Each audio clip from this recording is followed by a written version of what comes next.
Goes.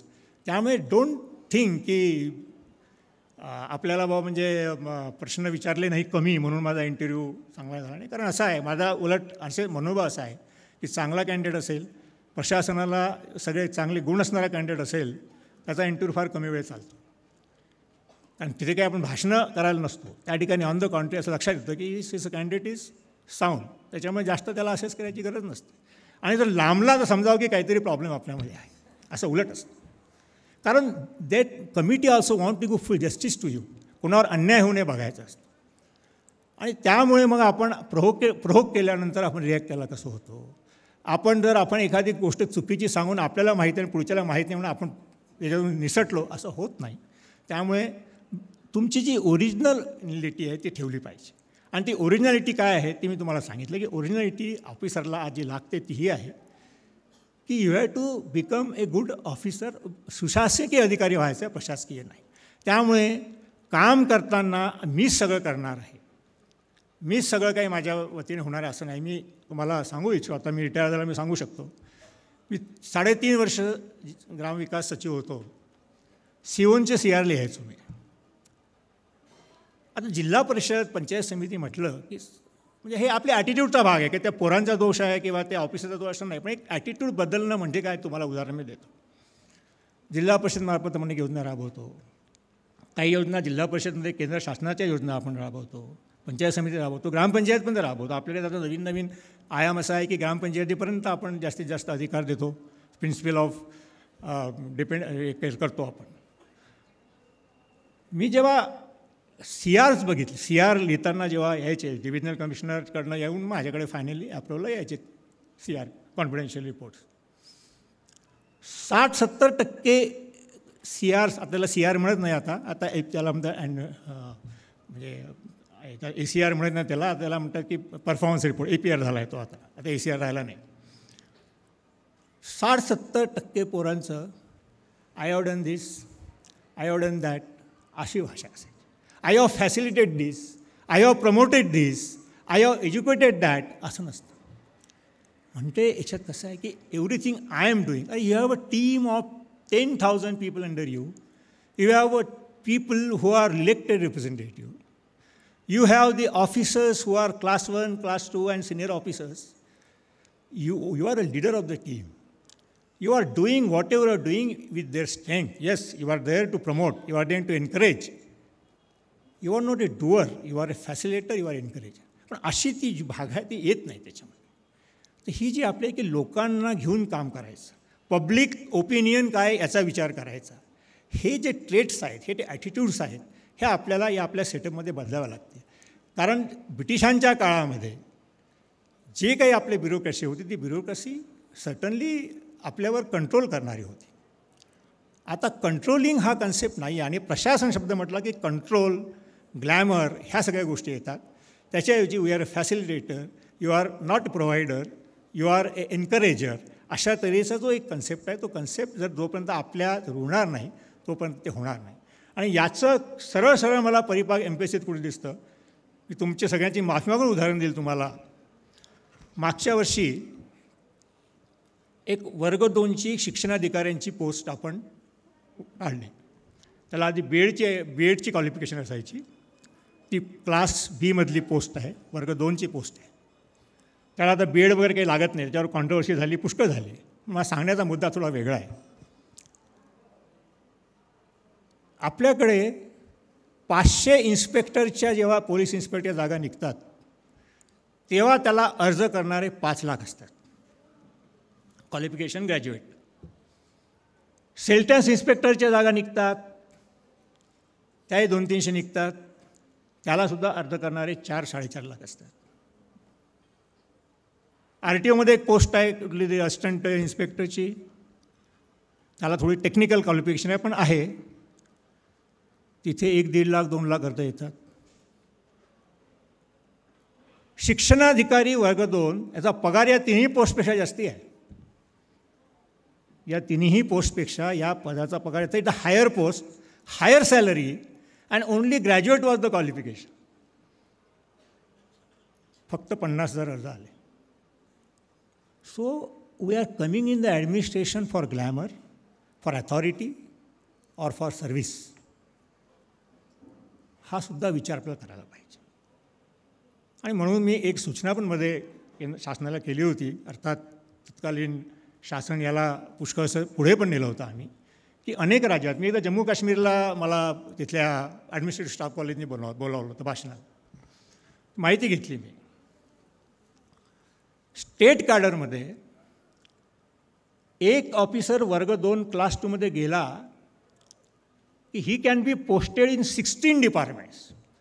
तो तहसीलदारी होतो, नायब तहसीलदारी होतो, तो महिला बाल विकास अधिकारी होतो, तो BDOही होतो, तो एक्साईजमध्येही जातो, तो तिकडे आपल्या पाणीपुरवठ्यातही जातो, आणि क्लास 1लाही तसंच.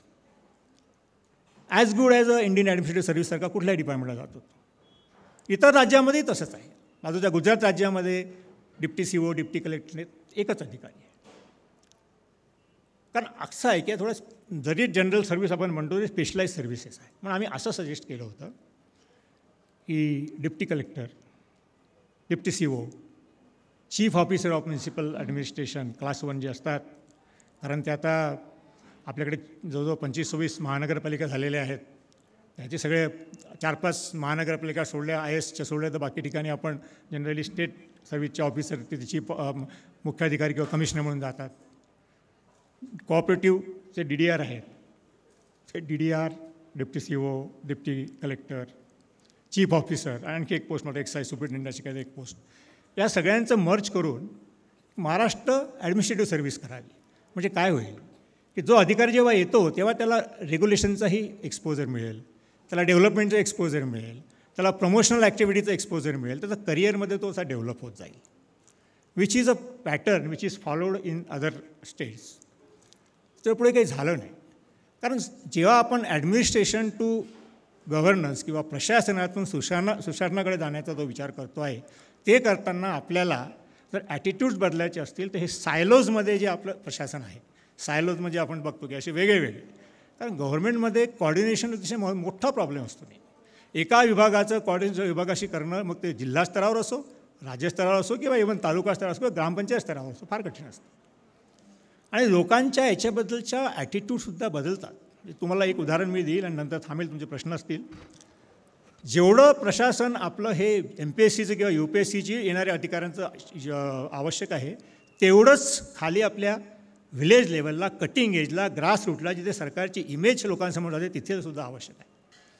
एक सर्वे 30-35 वर्षापूर्वी महाराष्ट्रात झाला होता की व्हिलेज लेवलला जे गव्हर्नमेंटचे, सेमी गव्हर्नमेंटचे जे फंक्शनरीज आहेत किंवा गव्हर्नमेंटचा चेहरा असणारे जे फंक्शनरी आहेत, मग तलाठी असो, ग्रामसेवक असो, तुमचे सोसायटीचा सचिव असो, असे जवळजवळ आम्ही काढले होते 13-14 फंक्शनरीज आहेत. त्यात वाढ झाली आता अंगणवाडी सेविका आहे, ती आपली नर्स दाई असते ती दाई आहे, फॉरेस्टचा गार्ड आहे, असे सरकारचे पूर्ण पगाराचे शिक्षक आहे, असे अर्ध पगाराचे असे जवळजवळ 13-14 फंक्शनरी हे व्हिलेज लेवलला काम करत असतात. विजेचा तो लाईनमॅन आहे, पाटकरी आहे पाण्याचा, असे सगळे काढले होते. आणि एक सर्वे केला होता आपण युनिसेफच्या माध्यमातून, की जर लोकांना वाटलं की सगळ्यात तुम्हाला जवळचा किंवा सगळ्यात तुमचा मदत करणारा इंटिमेट असा तुम्हाला कुठला फंक्शनरी वाटतो याचा 13-14पैकी, हा 35 वर्षापूर्वीचा सर्वे. त्यावेळेस टीचर वॉज नंबर 1. टीचर हा 1 नंबरला होता, तलाठी शेवटला होता. धाक कोणाचा वाटतो तर तलाठ्याचा नंबर पहिला होता. पण तुम्हाला जवळचा कोण वाटतो, मदत कोण वाटतो, हा कोण होता, तो टीचर होता. That is about 35 years before. कारणे होते त्यावेळेस, तुम्हाला पोरांना माहीत नसेल, पण पोस्टमनचं कामसुद्धा त्यावेळेस शिक्षक करायचं. ज्या ज्या ठिकाणी पोस्टमॅन नसायचा त्या ठिकाणी पत्र वगैरे वाटायचं काम शिक्षक करायचं, पत्र वाचून देण्याचं काम शिक्षक करायचं. इलिटरसी होती आपल्याकडे. मी जेव्हा ग्रामविकास सचिव झालो तो मी पुन्हा सर्वे केला, म्हटलं बघूया त्यात काही ॲड झाले होते फंक्शनरीज, ते आदिवासी याच्यामध्ये पाडा वर्कर, आशा, असे अनेक ॲड झाले. सगळ्यांचं आम्ही केलं की 5-6 प्रश्न काढले, रँडम सर्वे केला. काय परिस्थिती दिसते, मग अशी जे ट्रस्ट, विश्वासार्हता जे म्हणतो त्याच्याबद्दल बोलत होतो मी. आता कोण आहे नंबर 1ला? Any guesses? तो शिक्षक होता 1 नंबरला, तो 7 नंबरला आहे. तलाठी अजून तिकडेच आहे तिथेच आहे. हु इज ऑन नंबर 1? अंगणवाडी सेविका इज नंबर 1 नाव. तिला फक्त 3 की 4,000 रुपये मानधन मिळते, शिक्षकाला 20,000 पगार मिळतो, तलाठ्याला भरपूर आणखीन मिळत असेल, ग्रामसेवकाला आणखीन काही काही मिळत असेल, त्यांच्या युनियन्स आहेत. पण लोकांचं परसेप्शन हे आहे, yes 35 before teacher was most intimate government functionary or face of government at the village level. Today, it is Anganwadi Sevika, who is only getting 30 or 4,000 rupees. हा फरक का पडला? तुमच्या मगाच्या टाळ्यात तुम्ही जर आठवल्यात तुम्हाला लक्षात येईल की का पडला. So this is the point. आणि याच्यातनं आपल्याला हे बघायला पाहिजे की गव्हर्नमेंटचे जे फंक्शन्स आहेत ते फंक्शन्स लोकांच्या सहकार्याने करण्यासाठी किती आपल्याला आवश्यकता आहे कळेल. आणि ते करण्यासाठी आपल्याला प्रशासनातले जे अधिकारी आहेत त्यांचे ॲटिट्यूड्स बदलणं अतिशय आवश्यक आहे. You have to believe in the people. You have to work with the people. Of course, you have to work with your colleagues. But at the same time, you have to work with your subordinates, work with your superiors, work with your ministers. But you have to also work with the people. Peopleच्या लोकांना काय पाहिजे या दृष्टिकोनातून जर आपण बघितलं तर मग तो अधिकारी खरोखर स्मार्ट अधिकारी असेल, लोकाभिमुख अधिकारी असेल. आता स्मार्ट SMARTचं सुद्धा मी एक विश्लेषण केलेलं आहे. पण थांबतो. आपले काही प्रश्न असल्याचे उत्तर देईल. थँक्यू.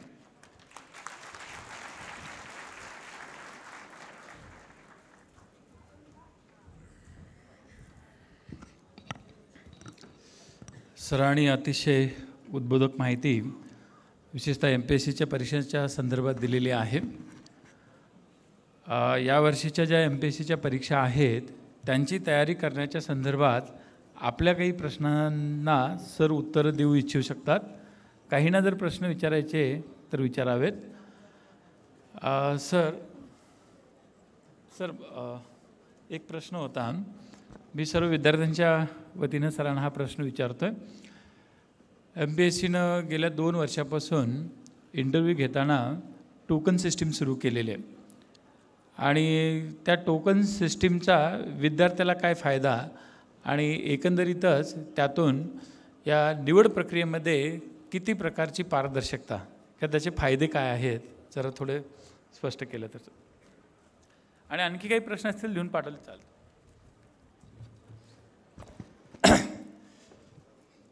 हा टोकनचा प्रकार मी अध्यक्ष असताना सुरू झाल्यामुळे त्याचं मला सांगायला हरकत नाही आपल्याला. लोकसेवा आयोगाची विश्वासार्हता नाही असं मी म्हणणार नाही, पण ती अधिक वाढावी या दृष्टिकोनातून हा प्रयत्न केलेला होता. काय होतं की जेव्हा इंटरव्ह्यूला कॅन्डिडेटला कॉल जातो, तुम्हाला सांगायला पाहिजे की इंटरव्ह्यूची प्रक्रिया ही टोटली इंडिपेंडंट असल्यामुळे आणि इवन इंटरव्ह्यू घेणाऱ्या मेंबर्सवर किंवा त्याच्यातले येणाऱ्या एक्सपर्ट्सवर कुठलाही परिणाम होऊ नये म्हणून या इंटरव्ह्यूच्या लोकांना,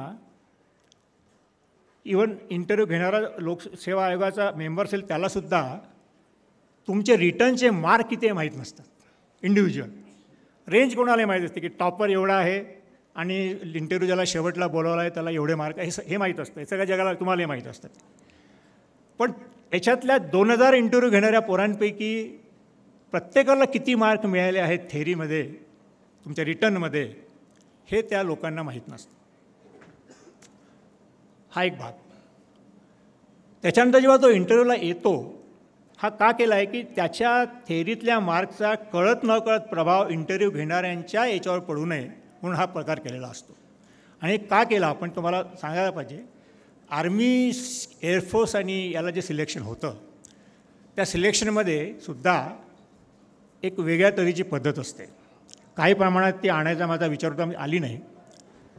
तिथे काय असतं की एकदा NDA किंवा IMAमधनं जी पोरं रिटर्नमध्ये पास होतात त्या पोरांना जेव्हा इंटरव्ह्यूला सर्व्हिस सिलेक्शन बोर्डासमोर जावं लागतं आणि तो इंटरव्ह्यू साधारणतः 3 ते 4 दिवस चालतो. ते काय करतात की त्या कॅन्डिडेट्सचं त्यांनी ठरलेल्या आर्मी ऑफिसर होण्यासाठी किंवा एअरफोर्स ऑफिसर होण्यासाठी किंवा सर्व्हिस ऑफिसर होण्यासाठी एक साधारणतः 15 ते 16 ज्या क्वालिटीज लागतात आणि ते क्लिअर असतात. या क्वालिटीज त्या पोरामध्ये आहेत असं नाही, त्याचं पोटेन्शियल आहे का, वेदर ही कॅन डेव्हलप, हे ते बघतात. आणि ते बघण्यासाठी 3 वेगळ्या वेगळ्या पद्धती वापरतात. पण त्या तिन्ही पद्धतीतनं स्वतंत्रपणे ह्या 16 क्वालिटीज आहेत की नाही हे तपासले जातात. पहिली पद्धत असते केल्यानंतर एक दिवस कंप्लीट सायकोलॉजिकल टेस्ट होता. जसं तुमचा जो पेपर असतो एक, सध्या आता आपण दुसरा पेपर सुरू केला आहे प्रिलिमिनरीला किंवा इकडे ॲप्टिट्यूडचा पेपर केला आहे, तसा दिवसभर पिक्चर दाखवून तुम्हाला एक 3 मिनटं पिक्चर दाखवतात, पिक्चर 3 मिनटं स्टोरी लिहा, काही शब्द दाखवतात, त्याच्यात तुमच्या मनात आलेली पहिली रिॲक्शन, असं करून सायकोलॉजिकली एक दिवसभर त्या आणि काही काही आता प्रायव्हेट ज्या मॅनेजमेंट मोठ्या कंपन्या आहेत ते पण असंच करतात. तर तो एक भाग असतो की त्यातनं त्या 16 क्वालिटीचं पोटेन्शियल याच्यात आहे का, क्षमता आहे का. क्वालिटी खूप मोठी असं नाही, क्षमता वेदर कॅन डेव्हलप हे बघतात. दुसऱ्या दिवशी काहीतरी तुम्हाला फील्ड एक्झरसाईज देतात. यू आर अ कॅप्टन, तुमच्या हाताखाली बाकीचे 3 तुमच्या ग्रुप टीममधले 4 पोरं तुम्हाला देऊन सांगतात की तुम्ही लीडर आहे आणि तुम्हाला ही नदी पार करायची, वॉट एव्हर असे एक्झरसाईज देतात. किंवा एक कुठली जुनी लढाई असते, लढाईचं वर्णन दाखवतात की या लढाईमध्ये नेपोलियन का हरला, याचं कारण हे होतं, तुम्ही असाल तर तुम्ही कसं करा, ॲक्च्युली करून दाखवा, असं ते फील्ड एक्झरसाईज असतं. आणि तिसरं मग त्याच्या दिवशी इंटरव्ह्यू असतो. कोणी सिनियर कर्नल ब्रिगेडियर लेवलचा ऑफिसर इंटरव्ह्यू घेतो. पण या तिन्ही टेस्टमध्ये म्हणजे फील्ड टेस्ट, सायकोलॉजिकल टेस्ट आणि इंटरव्ह्यू, त्या आता इंटरव्ह्यू म्हणण्यापेक्षा पर्सनॅलिटी टेस्ट आपण म्हणूया, या तिन्हीमध्ये ह्या 16 क्वालिटीजचं पोटेन्शियल तुमच्यात आहे की नाही हे ते स्वतंत्रपणे असेस करतात. आणि ते स्वतंत्रपणे असेस करून एकमेकांना ते सांगत नाहीत. शेवटल्या दिवशी, चौथ्या दिवशी जेव्हा ते बोर्ड एकत्र बसतं, सायकोलॉजिस्ट, फील्ड टेस्ट घेणारा ऑफिसर आणि पर्सनॅलिटी टेस्ट घेणारा, इंटरव्ह्यू घेणारा तुमचा अधिकारी, तिघेही बसतात, त्या कॅन्डिडेटला बोलावतात, बोलावून त्याच्याशी 1-2 मिनटं फक्त बोलतात. तो गेल्यावर ते डिस्कस करतात. आणि जोपर्यंत तिघांचंही एकमत होत नाही, तो म्हणतो की माझ्या सायकोलॉजिकल टेस्टमधून मला असं लक्षात आलं आहे की हा पोरगा एक 10 कॉलेजमध्ये एक्सलंट आहे, 4मध्ये जरा थोडंसं कमी आहे, 1मध्ये जास्ती आहे, वगैरे वगैरे. त्याचवेळी दुसरा कॅन्डिडेट जो असतो, दुसरा जो अधिकारी असतो, फील्डमध्ये सांगतो की नाही, याच्या लिडरशिप क्वालिटी नाही, याच्यामध्ये ही क्वालिटी नाही, असं असतं. आणि तिसरा जो असतो महत्त्वाचा भाग, तो म्हणजे तुमच्या मुलाखतीचा. आणि अनलेस ते कम टू द कॉन्सेन्सन ते घेत नाहीत. तसंच आपण MPSC किंवा UPSCमध्येही आपण काय करतो की हे रिटर्नचे मार्क किंवा रिटर्नमधनं जे तुमचं असेसमेंट आलेलं आहे, ते असेसमेंट हे कोणालाही डिस्क्लोज होत नाही, ते सिक्रेट असतं, फक्त ते सील्ड असतं. आणि मग त्याच्यानंतर जेव्हा मुलाखत होते, तर मुलाखतीमध्ये सुद्धा मुलाखत घेताना, कारण त्या कॅन्डिडेटला आपल्याकडे कसं आहे की आज आपल्याकडे आपण केवळ क्वेश्चन शीट नाही तर ॲन्सर शीट पण आपण देतो तुम्हाला, मला माहीत असेल आपले ऑब्जेक्टिव्ह असले, you know how much mark you have got. समजा जर एखाद्या वेळेस अशी काही धोका होण्याची शक्यता आहे की शेवटी इंटरव्ह्यूमध्ये घेणारा MPSCचा एक मेंबर आणि एक्सपर्ट 2 किंवा 3 बाहेरचे असतात, या कोणाला तुमचे मार्क तुमच्याकडून सुद्धा कळू नये परस्पर, ही सुद्धा काळजी आपण घेतो. आणि ती घेण्यासाठी म्हणून आपण असं केलं आहे की जो कॅन्डिडेट आहे त्या कॅन्डिडेटचं नाव आणि जात ही इंटरव्ह्यू बोर्डाने विचारायचीच नाही. नेम इज नॉट आस्क आणि हिज कास्ट इज नॉट. कास्टमुळे सुद्धा बराच वेळा इन्फ्लुएन्स होतो असं माझ्या लक्षात आलं होतं. हे जात कळल्याबरोबर एकदम इंटरव्ह्यू बोर्ड सगळ्यांचं होत नाही, पण 2-5% का होईना जर काही प्रिजुडाईज होत असेल तर तेही संपून जावं म्हणून इंटरव्ह्यू बोर्डाला स्ट्रिक्टली आपण सांगतो की तुम्ही जात आणि नाव विचारायचं नाही. म्हणून आणि तुम्हालासुद्धा जो कॉल जातो तो कॉल तुमच्या नंबरनी जातो, ते नंबर डिस्प्ले झालेले असतात सगळे. इंटरव्ह्यू प्रत्येक दिवशी कोणाचे आहेत, ते इंटरव्ह्यू कोणाचे आहेत हे सुद्धा रँडम सॅम्पलिंग, ते सुद्धा कोणाला माहीत नसतं. आणि इंटरव्ह्यूच्या दिवशीसुद्धा सकाळपर्यंत इंटरव्ह्यू होईपर्यंत 4 किंवा 3 पॅनल असतात दररोज. त्या पॅनलला हे माहीत नसतं की या आज जे 40 पोरांचे इंटरव्ह्यू होणार आहे त्या 40मधले कुठले 10 कॅन्डिडेट यांच्याकडे जाणार आहे, कुठले 10 कॅन्डिडेट त्यांच्याकडे जाणार आहे, कुठले 10 कॅन्डिडेट त्यांच्याकडे जाणार आहे, हे कोणालाच माहीत नसतं. एकदा इंटरव्ह्यू बोर्ड आज बसलं, आपल्या रूममध्ये बसलं की मग कॉम्प्युटरवर ते रँडमिंग होतं की हे 10 हे 10 इकडे जातील, हे 10. म्हणजे आत बसलेल्या इंटरव्ह्यू बोर्डाला सुद्धा आज 40 कुठले लोक इंटरव्ह्यूला येणार आहेत यांची नावं तर माहीत नाहीच नाही, पण त्या 40पैकी सुद्धा कुठले 10 माझ्याकडे नंबर येणार आहे हे माहीत नसतं. आणि याच्यावरती पण आणखी आपण प्रिकॉशन घेतो की हे जे तुम्हाला ज्या नंबरने इंटरव्ह्यू कॉल गेलेला आहे तो नंबरसुद्धा एखाद्या वेळेस तुम्ही कोणीतरी जर एखाद्या तुमच्या 100तल्या एखाद्याने लीक करायचा प्रयत्न केला की माझा 17 नंबर आहे आणि तो 17 नंबरचा इंटरव्ह्यू घेणारा कॅन्डिडेट जर समजा एखाद्या बोर्डाकडे गेला आणि त्या बोर्डातल्या एखाद्या एक्सपर्टलाही माहीत असेल की हा 17 नंबरचा कॅन्डिडेट म्हणजे हा आहे, हे सुद्धा कळून नाव तर विचारता येत नाही, पण तरीसुद्धा 17 नंबर कळू शकतो, कारण तो आधी तुम्हाला कळलेला आहे. पण दोघांकडूनही अशा तऱ्हेची धोकेबाजी होऊ नये म्हणून हा आपण प्रिकॉशन घेतो की हा नंबरसुद्धा पुन्हा आपण रँडमाईज करतो. तुम्ही इंटरव्ह्यूला आला, तुमचे कागद तपासले की त्याच्यानंतर तुम्हाला तो रँडमाईज नंबर असतो. तो रँडमाईज नंबर इंटरव्ह्यू बोर्ड आत बसलेलं असतं, त्याच्यानंतर तुम्हाला तो नंबर दिला जातो. कारण त्या इंटरव्ह्यू बोर्डासमोर फक्त 10 रँडमाईज 1, 2, 1 ते 10 रँडमाईज नंबर असतात आणि हे कॉम्प्युटरमध्ये सील्ड असतं. कॉम्प्युटरला माहीत असतं, ते सील करून टाकलं जातं. पण तुमचा ओरिजिनल तुम्हाला इंटरव्ह्यू कॉल गेलेला नंबर, रँडमाईज झालेला नंबर हे दोन्ही आणि नाव तो कॉम्प्युटरमध्ये ऑलरेडी सील झालेलं असतं. मग इंटरव्ह्यू घेताना इंटरव्ह्यू बोर्ड तुम्हाला तुम्ही बघितलं असेल की आता नाव विचारत नाही, जात विचारत नाही, बाकी सगळं विचारतात तुमचं, कारण सगळी शीट त्यांच्याकडे असते. शीट असते, शीटमध्ये एज्युकेशनल क्वालिफिकेशन, तुम्ही बाकी तुमचं सगळे अकॅडमिक क्वालिफिकेशन सगळं असतं. पण त्याच्यानंतर नाव आणि जात ही इंटरव्ह्यू बोर्डाच्या शीटमध्ये नसते. आणि मग सगळा इंटरव्ह्यू झाल्यानंतर तिथेच ज्या तुमचा तो टोकन नंबर आहे त्या टोकन नंबरला ते मार्क देतात. त्या शीटमध्ये फक्त तुमचा टोकन नंबर असतो आणि त्यासमोर ब्लँक असतं, तिथे मार्क दिले जातात. ती तिथेच सील होते. इंटरव्ह्यू बोर्ड उठायच्या पहिले सील होते. ती सील झाल्यानंतर ती कंप्लीट सील तशीच राहते. जेव्हा सगळी परीक्षा संपते, इंटरव्ह्यू संपतात, शेवटल्या दिवशी कंप्लीट बोर्ड बसतं. कंप्लीट बोर्ड बसल्यानंतर मग तो सील पाकिट उघडलं जातं. ते उघडलेलं पाकिट मग कॉम्प्युटरला फीड होतं आणि मग कॉम्प्युटर सांगतो की या कोड नंबरच्या मुलाचा रोल नंबर हा आणि या रोल नंबरचा मुलगा हा. आणि मग तेव्हा कळतं की याला एवढे मार्क मिळाले. मग त्या पहिल्यांदा त्यावेळेस तुमचं नाव इंटरव्ह्यू बोर्डातल्या कोण्या माणसाला कळू शकतं. तर ही काळजी यासाठी घेतली आहे. तुम्ही म्हणाल की म्हणजे काहीतरी गडबड होती म्हणून केली का? नाही. गडबड 1% होत असेल, पाशेडी 1% होत असेल, तीसुद्धा संपवावी म्हणून त्या दृष्टिकोनाचा आपण हे प्रयत्न केलेले आहे. हे सिस्टीम मी सांगितल्यानंतर मागच्या UPSC आमची एक मीटिंग असते सगळ्या चेअरमनची, सगळ्या देशातल्या. एक आणखीन आपण महत्त्वाची गोष्ट सुरू केली आहे की क्वेश्चन शीट तर कोणी घरी ती अनेक वर्षापासून आहे, सगळे क्वेश्चन शीट घेऊन जाऊ शकता तुम्ही. ॲन्सर शीटची कार्बन कॉपी नेण्याची कुठे आहे का पद्धत देशात? UPSCत मिळते का? तुम्ही दिलेल्या ॲन्सर शीटची कार्बन कॉपी तुम्ही घेऊन जाता घरी? महाराष्ट्रात आहे.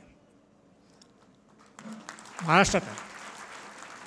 आणि जेव्हा नॅशनल लेवलच्या कॉन्फरन्समध्ये आम्ही हे सांगितलं तर त्याच्यावर अनेक राज्यातल्या सर्व्हिस कमिशनचं म्हणणं होतं की हे काय, इसका मतलब क्या हुआ, आपको विश्वास नाही की आप पे वगैरे, असं काहीतरी ते होतं.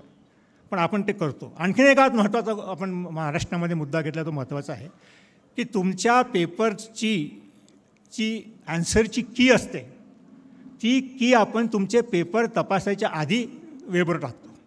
तुमच्याकडनं ऑब्जेक्शन मागवतो की बाबा ही स्टँडर्ड, हे 100 प्रश्न, या 100 प्रश्नाचे हे ज्या कोणी पेपर सेट केला आहे त्याची ती तोपर्यंत सील असते. कारण पुष्कळ तुम्हाला वाटतं की MPSCचे प्रश्न चुकीचे का असतात? कारण असं आहे की ज्यांनी प्रश्न सेट केलेले असतात असे 3 लोक असतात. 3 वेगळे लोक सेट करतात. कोणी बाहेरचे असतात, कधी बाहेरच्या राज्यातले असतात. आम्ही तर एक बाहेर देशातली काही लोकांना पेपर सेट करायला लावले. तर ते जे 3 आहेत ते 3 आणि ऑब्जेक्टिव्ह असल्यामुळे कसं असतं की ते प्रश्नाचे 3 सेट असतात. चेअरमनला कुठला सेट त्याच्यामधला घ्यावा हे माहीत नसतं. ते तिन्ही सील केलेले सेट हे छापायला जायच्या आधी चेअरमनसमोर येतात आणि चेअरमनला ABC लिहिलं असतं फक्त. चेअरमननी काय करायचं, A पाहिजे की B पाहिजे की C पाहिजे, आतमध्ये काही माहीत नसतं. मग तो B समजा मी राईट केला, तो B पेपर मग तिथे जाऊन तिथे तो प्रेसमध्ये छापला जातो. ते सगळे कंप्लीट सिक्युरिटी आहे. प्रेस महाराष्ट्रातल्या नसतात, प्रेस सगळे सिक्रेट असतात.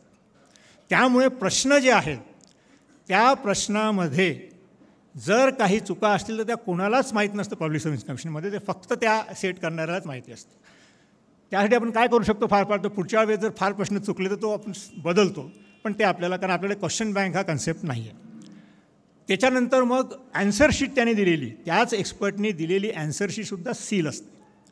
मग B पेपरची ॲन्सर शीट जर B आहे तर तुमचा पेपर झाल्यावर, तुमचे सगळ्यांचे गठ्ठे आल्यावर मग ती ॲन्सर शीटसुद्धा त्याचं सील तोडलं जातं आणि ते वेबवर टाकलं जातं. आता ही जी उत्तरं आहे, ही उत्तरं त्या ज्या एक्सपर्टनी पेपर सेट केला त्यांनी दिलेली ती स्टँडर्ड उत्तरं असतात. त्या चुका असतात. मग आपण काय करतो की ती वेबवर टाकल्यावर तुमच्याकडनं ऑब्जेक्शन्स येतात 7 दिवसात की नाही याचं उत्तर हे ABCD पैकी हे चुकीचं आहे. ती सगळे आपण मग पाठवतो प्रथम त्याच्याकडे, ज्याने पेपर सेट केला त्याच्याकडे.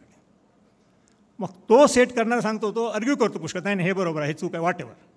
त्याच्यानंतर त्याच्यापेक्षा एक सिनियर एक्सपर्ट असतो त्याकडे पुन्हा आपण पाठवतो तिथे जिथे ऑब्जेक्शन असेल आणि मग दोघांचं एकमत झालं असेल तर आपण ते रिटेन करतो, नाही तर मग आपण सांगतो की हे 10पैकी 5 प्रश्न चुकलेले आहेत, याची उत्तरं एक आपण पद्धत करतो आणखी. त्याच्यावरसुद्धा मागे कोर्ट केस झाली होती.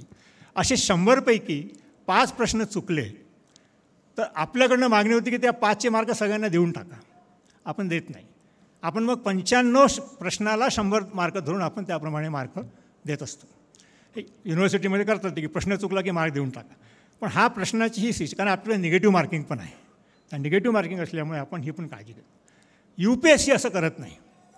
UPSCमध्ये तुम्हाला तुमच्या प्रश्नाची कार्बन कॉपी तर घेऊन जायचा, उत्तराची कार्बन कॉपी घेऊन जायचा प्रश्नच नाही, पण वेबवर प्रश्नसुद्धा टाकले जात नाहीत. ते टाकले जातात सगळं इंटरव्ह्यू झाल्यावर शेवटी.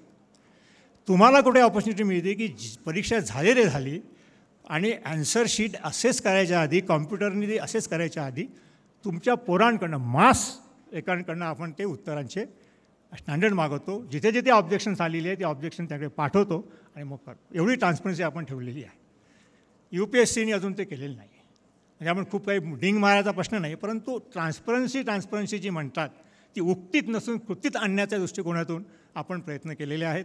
इंटरव्ह्यूमध्ये सुद्धा सिक्रेसी ही सुद्धा पुष्कळदा पारदर्शकता आवश्यक असते आणि म्हणून ते आपण केलेली आहे. सोबत कुठं नेपोटिझम होऊ नये. आता अगदी विचार करा की त्या बोर्डासमोर एवढं सगळं करूनही समजा तुमचा जर त्याचा मुलगा जर गेला असेल त्या इंटरव्ह्यूच्या बोर्डासमोर किंवा कोणी नातेवाईक गेला असेल तर त्यालाही आपण जे नॉर्म्स आहेत आपण बघितले असेल MPSCचे जे स्टँडर्ड ऑपरेशन की त्याच्यामध्ये जे 10 वेगळे नातेवाईक दिलेले आहे की या 10पैकी कुठलाही नातेवाईक जर तुमच्यासमोर इंटरव्ह्यूला आला, कारण तुम्हाला आधी माहीत नसतं, मान्य आहे आम्हाला, आला तर you have to immediately tell की बाबा, किंवा समजा जर MPSCचा मेंबर किंवा कोणी असेल किंवा एक्सपर्ट असेल आणि तो इंटरव्ह्यूला आला त्याने आधीच डिक्लेअर काय असतं की माझा मुलगा परीक्षेला बसला आहे किंवा माझा परीक्षेला बसला नाही.